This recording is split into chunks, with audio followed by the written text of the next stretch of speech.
Hi മക്കളെ, +2 അക്കൗണ്ടൻസിയുടെ ഓണം എക്സാമിന് മക്കളെ ഇതുവരെ ഒന്നും പഠിക്കാത്ത മക്കളാണെങ്കിൽ ഈ ഒരു ടോപ്പിക്ക് പഠിച്ചിട്ട് പോട് സാർ ഈ പറയുന്ന കാര്യങ്ങളൊക്കെ സിമ്പിൾ ആയിട്ട് നമുക്ക് പഠിക്കാം. സിമ്പിളാ. ഒന്നാമത് in the absence of partnership deed. Partnership deed ഇല്ലാത്ത കേസിൽ എങ്ങനെയാണ് നമ്മൾ ഈ കാര്യങ്ങളൊക്കെ ഡീൽ ചെയ്യുക? ഓർത്ത് വെച്ചേ, ഇൻട്രസ്റ്റ് ഓൺ ക്യാപിറ്റൽ ഉണ്ടാവില്ല, ഇൻട്രസ്റ്റ് ഓൺ ഡ്രോയിങ്സ് ഉണ്ടാവില്ല, കമ്മീഷൻ ഉണ്ടാവില്ല.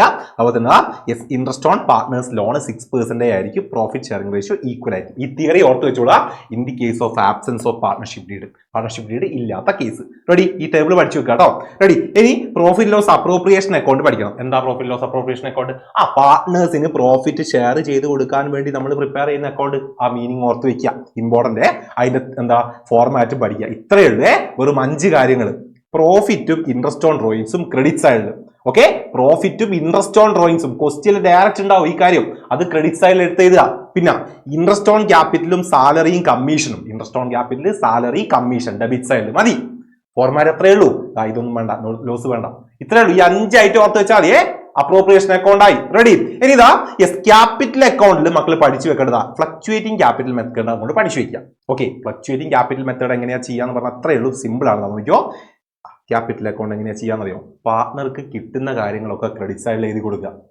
നമ്മുടെ കയ്യിലേക്ക് വരുന്ന ഐറ്റം നോക്കിയാ സാലറി ഉണ്ട്, ഇൻട്രസ്റ്റ് ഓൺ ക്യാപിറ്റൽ ഉണ്ട്, കമ്മീഷൻ ഉണ്ട്, പ്രോഫിറ്റിന്റെ പോർഷൻ, ഇതൊക്കെ നമുക്ക് കിട്ടുന്നല്ലേ. ഇതൊക്കെ ക്രെഡിറ്റ് സൈഡിൽ എഴുതുക. പിന്നെ അതിന്റെ കൂടെ എന്ത് എഴുതുക? ക്യാപിറ്റൽ എഴുതി വെക്കുക. കഴിഞ്ഞു. ക്യാപിറ്റലും പാർട്ണർക്ക് കിട്ടുന്ന കാര്യങ്ങളൊക്കെ ക്രെഡിറ്റ് സൈഡിലും, ഡെബിറ്റ് സൈഡിൽ ഡ്രോയിങ്സും ഇൻട്രസ്റ്റ് ഓൺ ഡ്രോയിങ്സും രണ്ടേ ഐറ്റം മതി. ക്യാപിറ്റൽ അക്കൗണ്ട് ഫോർമാറ്റ് ഇത് മാത്രം പഠിച്ചു വെച്ചാൽ മതി. ഇത് മതി. ഡയറക്റ്റ് നിങ്ങൾക്ക് ഈ കാര്യം ക്വസ്റ്റ്യൻ ഉണ്ടാവും, എടുത്തങ്ങോട്ട് എഴുതി കൊടുക്കുക. റെഡി? അപ്പൊ ഈ 2 ഫോർമാറ്റ് കൃത്യമായിട്ട് പഠിച്ചു വെക്കുക. എങ്കിൽ നിങ്ങൾ ഈ ഒരു കാര്യം കൂടെ പഠിച്ചു വെക്കുക. ഫിക്സഡ് ക്യാപിറ്റൽ മെത്തേഡും ഫ്ലക്ച്വേറ്റിംഗ് ക്യാപിറ്റൽ മെത്തേഡും തമ്മിലുള്ള ഡിഫറൻസ്. 4 ഡിഫറൻസ് ആണുള്ളത്. Number of accounts. Fixed capital മെത്തേഡിൽ 2 അക്കൗണ്ട് ഉണ്ടാവും, ഇവിടെ ഒറ്റ അക്കൗണ്ടേ ഉണ്ടാവും.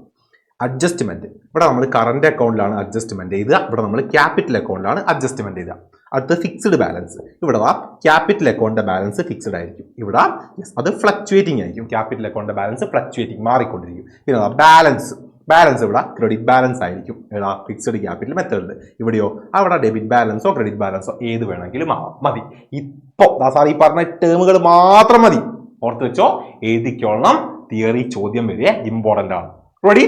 സെറ്റ്. എങ്കിലായിരുന്നു ഇൻട്രസ്റ്റ് ഓൺ ക്യാപിറ്റലിന്റെ കാൽക്കുലേഷനിൽ മക്കൾ പഠിക്കേണ്ടതാ ഈ സെക്കൻഡ് ആൻഡ് തേർഡ് കേസ് കേട്ടോ. ഈ 2 കേസുകൾ, സെക്കൻഡ് ആൻഡ് തേർഡ് കേസ് മക്കൾ പഠിക്കണം. ഇതിന്റെ ക്വസ്റ്റ്യൻ നമ്മൾ വീഡിയോ ആയിട്ട് ചെയ്തിട്ടുണ്ട്. 6 മാർക്കിന്റെ വീഡിയോ എന്ന് പറഞ്ഞുകൊണ്ട് സാർ ഓൾറെഡി ചെയ്തിട്ടുണ്ട്. അത് കാണുക. അതിൽ നിന്ന് കൃത്യമായിട്ട് സിമ്പിൾ ആയിട്ട് മക്കൾക്ക് പഠിക്കാം. റെഡി? അതുപോലെ നോക്കിയേ, ഇൻട്രസ്റ്റ് ഓൺ ഡ്രോയിങ്സിന്റെ കാൽക്കുലേഷൻ ഉണ്ട്. ഇൻട്രസ്റ്റ് ഓൺ ഡ്രോയിങ്സിന്റെ കാൽക്കുലേഷനിൽ മക്കൾ പഠിക്കേണ്ടത് നമ്മുടെ 3ാമത്തെ കേസ്, അതായത് different amount withdrawn at different period എന്ന് പറയുന്ന കേസ്.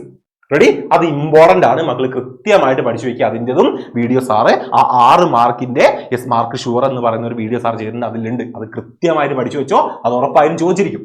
റെഡി? സെറ്റ്. അപ്പൊ ഇത്രയും കാര്യങ്ങൾ മക്കൾ നിർബന്ധമായിട്ടും ഫസ്റ്റ് ചാപ്റ്ററിൽ പഠിക്കുക. പിന്നെ നമ്മുടെ ഈ ഒരു കാര്യം കൂടെ. Okay, interest on drawings calculate ചെയ്യുമ്പോൾ നമുക്ക് every month and quarterly withdraw ചെയ്യുന്ന കേസ് ഉണ്ട്. അപ്പം എവരി മന്ത് ഓർ ക്വാർട്ടർലി നമുക്ക് എങ്ങനെയൊക്കെ വിഡ്രോ ചെയ്യാം? First day of month, middle of the month, end of the month withdraw ചെയ്യാം എമൗണ്ടുകൾ, അല്ലെ? അപ്പൊ ഇത് എമൗണ്ട് ഇങ്ങനെ വിഡ്രോ ചെയ്യുമ്പോൾ നമ്മൾ എടുക്കുന്ന ആവറേജ് പീരീഡ് ഈ ടേബിൾ ഒന്ന് ഓർത്ത് വെക്കുക. മന്ത്ലി ബിഗിനിങ്ങിനാണ് നമ്മൾ വിഡ്രോ ചെയ്യുന്നതെങ്കിൽ 6.5 നമ്മൾ എടുക്കുന്ന ആവറേജ് പീരീഡ്. മിഡിലാണെങ്കിൽ 6, എൻഡിലാണെങ്കിൽ 5.5. ഇനി ക്വാർട്ടർലി ആണെങ്കിൽ അത് 7.5, 6, 4.5. ഈ ടേബിൾ ഒന്ന് പഠിച്ചു വെക്കുക. മതി. ഫസ്റ്റ് ചാപ്റ്ററിന് ഇത്രയും കാര്യം മക്കൾ നിർബന്ധമായിട്ടും പഠിച്ചു വെച്ചിരിക്കുക. റെഡി? ഈ കാര്യം ഓർത്ത് വെച്ചാൽ മതി. സാർ ഈ പറഞ്ഞ ടേബിളുകളും കാര്യങ്ങളും. ഇനി സെക്കൻഡ് ചാപ്റ്ററിലേക്ക് നമ്മൾ പോകുമ്പോൾ, സെക്കൻഡ് ചാപ്റ്ററിൽ നിങ്ങൾ ആദ്യം എന്താണ് റീകോൺസ്റ്റിറ്റ്യൂഷൻ എന്ന് പറഞ്ഞു കഴിഞ്ഞാൽ പാർട്ട്ണർഷിപ്പിൽ ഉണ്ടാകുന്ന ചേഞ്ചാണ്. അതെങ്ങനെയൊക്കെയാ ചേഞ്ച് ഉണ്ടാവുക? മോഡ്സ് നോക്ക്.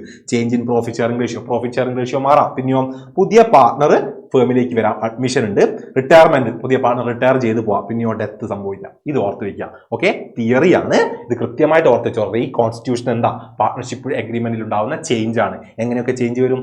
ഈ 4 കേസ് പേര് ഓർത്ത് വയ്ക്കുക. അഡ്മിഷൻ, റിട്ടയർമെന്റ്, ഡെത്ത്, അത് ഓർത്ത് വെച്ചാൽ മതി. പിന്നെ change in profit sharing ratio.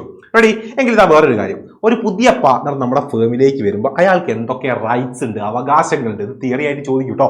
എന്തൊക്കെ റൈറ്റ്സ് ഒരു പാർട്ണർ നമ്മുടെ ഫേമിലേക്ക് വന്നാൽ ഉണ്ടാകുക? സിമ്പിൾ. ഒന്നാമത് എന്താ? അവർക്ക് നമ്മുടെ ഫേമിന്റെ അസറ്റ് ഷെയർ ചെയ്യാനുള്ള റൈറ്റ്സ് ഉണ്ടാവും. എന്ത് അസറ്റ് ഷെയർ ചെയ്യാനുള്ള റൈറ്റ്സ് ഉണ്ടാവും. രണ്ടാമത് എന്താ റൈറ്റ്സ്? അയാൾക്ക് നമ്മുടെ പ്രോഫിറ്റ് ആൻഡ് ലോസ് ഷെയർ ചെയ്യാനുള്ള റൈറ്റ്സ് ഉണ്ടാവും. സിമ്പിൾ അല്ലേ? ഓർത്ത് വെച്ചോളാം എന്തൊക്കെയാണ് ഒരു പുതിയ പാർട്ണർക്ക് ഉണ്ടാവുന്ന റൈറ്റ്സ്. ഓർക്കണേ, ഇമ്പോർട്ടന്റ് ആണ് കേട്ടോ മക്കളെ. സെറ്റ്. എങ്കിൽ ഇതാണ് നിങ്ങൾ അടുത്ത പഠിക്കേണ്ടതാണ് new profit sharing ratio calculation ആണ്. New profit sharing ratio calculation ഇതാ കേസ് നമ്പർ 1. ഇത് നിർബന്ധമായിട്ട് മക്കൾ പഠിച്ചു വെച്ചിരിക്കുക. അതായത് ക്വസ്റ്റ്യൻ ഇതാ ഓൾഡ് പാർട്ണറുടെ ഷെയറും ന്യൂ പാർട്ണറുടെ റേഷ്യോയും മാത്രം തന്നിട്ട് നിങ്ങളോട് എന്ത് പറയും? New profit sharing ratio calculate ചെയ്യാൻ പറയും. റെഡി? അപ്പൊ ഇത്ര മാത്രം ചെയ്താൽ മതി. ഈ ന്യൂ പാർട്ണറുടെ ഷെയറിൽ നിന്നും 1 അങ്ങോട്ട് കുറയ്ക്കുക. 1/1 മൈനസ് ന്യൂ പാർട്ണറുടെ ഷെയർ. അപ്പൊ നമുക്ക് എത്ര കിട്ടും? 4/5 കിട്ടും. ഒരു എമൗണ്ട് കിട്ടില്ല, അല്ലെങ്കിൽ ഒരു റേഷ്യോ കിട്ടല്ലോ. ആ റേഷ്യോ എന്ത് ചെയ്യുക? ഓൾഡ് പാർട്ട്നേഴ്സിന് ഈ റേഷ്യോ ഞങ്ങൾ ഷെയർ ചെയ്ത് കൊടുക്കുക. അതായത് നോക്കുക 4/5 3/5 ആക്കി അല്ലെ. 3/5 4/5 3/5 അല്ലെ. ഏതൊക്കെ? അനിലിന് കൊടുക്കുക. പിന്നെയോ 4/5 2/5 2/5 ആർക്ക്? വിശാലിനും കൊടുക്കുക. അങ്ങനെ കിട്ടുന്നതാണ് എന്തെന്ന്? New share. ഇതങ്ങോട്ട് പഠിച്ചു വെച്ചോ. ഇത് ഇമ്പോർട്ടന്റ് ആയിട്ട് ചോദിച്ചിരിക്കുക. Case number 1. എങ്കിൽ അടുത്ത നിങ്ങൾ ഓർത്ത് വെക്കേണ്ടത് സാക്രിഫൈസിങ് റേഷ്യോ ആണ്. സാക്രിഫൈസിങ് റേഷ്യോ കാൽക്കുലേറ്റ് ചെയ്യാനുള്ള ഫോർമുല പഠിച്ചു വെച്ചോ. അതാ ഓൾഡ് മൈനസ് ന്യൂ ആണ്. അതായത് സൺ എന്ന് ഓർത്താൽ മതി അല്ലെ. എന്താണ്? Sacrificing ratio is equal to old minus new ആണ്. സൺ എന്ന് ഓർക്കുക. റെഡി അല്ലേ? അപ്പം ഇത് കാണുന്നതിൽ മക്കൾ ആദ്യം ഈ കേസ് പഠിച്ചു വെച്ചോ. ഓൾഡ് പാർട്ട്നേഴ്സിന്റെ ഷെയറും ന്യൂ പാർട്ട്ണറുടെ ഷെയറും മാത്രം തന്ന് സാക്രിഫൈസിങ് റേഷ്യോ കാണാൻ നിങ്ങൾ ഒന്നും ചെയ്യണ്ട, കാൽക്കുലേഷൻ ഒന്നും വേണ്ട. ഇവിടെ സാക്രിഫൈസിങ് റേഷ്യോ എന്ന് പറയുന്നത് ഈക്വൽ ടു ഓൾഡ് റേഷ്യോ തന്നെയായിരിക്കും. അതായത് ഇവിടുത്തെ സാക്രിഫൈസിങ് റേഷ്യോ ക്വസ്റ്റ്യനിലുള്ള 3:1 തന്നെയായിരിക്കും. ഒരു കാൽക്കുലേഷനും വേണ്ട, നേരെ അങ്ങ് എഴുതി കൊടുത്താൽ മതി. ഈ ക്വസ്റ്റ്യൻ പഠിച്ചു വെച്ചോ. ഒരു മാർക്കിനൊക്കെ ചോദിച്ചിരിക്കും. ഇമ്പോർട്ടന്റ് ആണ്. റെഡി അല്ലേ? സെറ്റ് അല്ലേ? എങ്കിൽ അടുത്ത് നോക്കിയോ. കൃത്യമായി നമുക്ക് എന്താ ക്വസ്റ്റ്യനിൽ ന്യൂ റേഷ്യോയും ഓൾഡ് റേഷ്യോയും തന്നിരിക്കും അല്ലെ. അപ്പൊ നിങ്ങൾക്ക് അറിയാലോ സാക്രിഫൈസിങ് റേഷ്യോ കാണാൻ ഓൾഡ് മൈനസ് ന്യൂ ചെയ്യുക. ഡയറക്റ്റ് അങ്ങോട്ട് കുറച്ച് കഴിഞ്ഞാൽ എന്ത് കിട്ടും? സാക്രിഫൈസിങ് റേഷ്യോ കിട്ടും. ഈ രണ്ട് കേസും മക്കൾ കൃത്യമായിട്ട് പഠിച്ചു വെച്ചാൽ മതി. റെഡി? എങ്കിൽ അടുത്ത നിങ്ങൾ പഠിക്കേണ്ടത് ഫാക്ടേഴ്സ് അഫക്റ്റിംഗ് ഗുഡ്വിൽ ആണ്. ഗുഡ്വില്ലിനെ എഫക്ട് ചെയ്യുന്ന ഫാക്ടേഴ്സ് ഈ ടേമുകൾ മാത്രം. എന്താ? നാച്ചർ ഓഫ് ബിസിനസ്, നമ്മുടെ ബിസിനസിന്റെ ലൊക്കേഷൻ, പിന്നെ management efficiency, market situation, special advantages. ഈ ടേം മാത്രം, ഈ പോയിന്റ് മാത്രം ഓർത്ത് വെച്ചാൽ മതി. ഗുഡ്വില്ലിനെ എഫക്ട് ചെയ്യുന്ന ഫാക്ടേഴ്സ് വളരെ ഇമ്പോർട്ടന്റ് ആണ് മക്കളെ. ഇത് തിയറിയിൽ ഒരുപാട് നമ്മൾ കാണുന്ന ക്വസ്റ്റ്യൻ ആണ്. റെഡി? ഇത് പഠിച്ചു വെക്കാട്ടോ. Factors affecting goodwill. സിമ്പിൾ അല്ലേ? ആ പോയിന്റ് മാത്രം. Natural, location, efficiency of management, market situation, നമ്മുടെ സ്പെഷ്യൽ അഡ്വാൻറ്റേജസ് മാത്രം. സെറ്റ് ആണ്. റെഡി? എങ്കിൽ സൂപ്പർ പ്രോഫിറ്റ് മെത്തേഡ് നമ്മൾ പഠിച്ചു വെച്ചിരിക്കണം. എന്താ?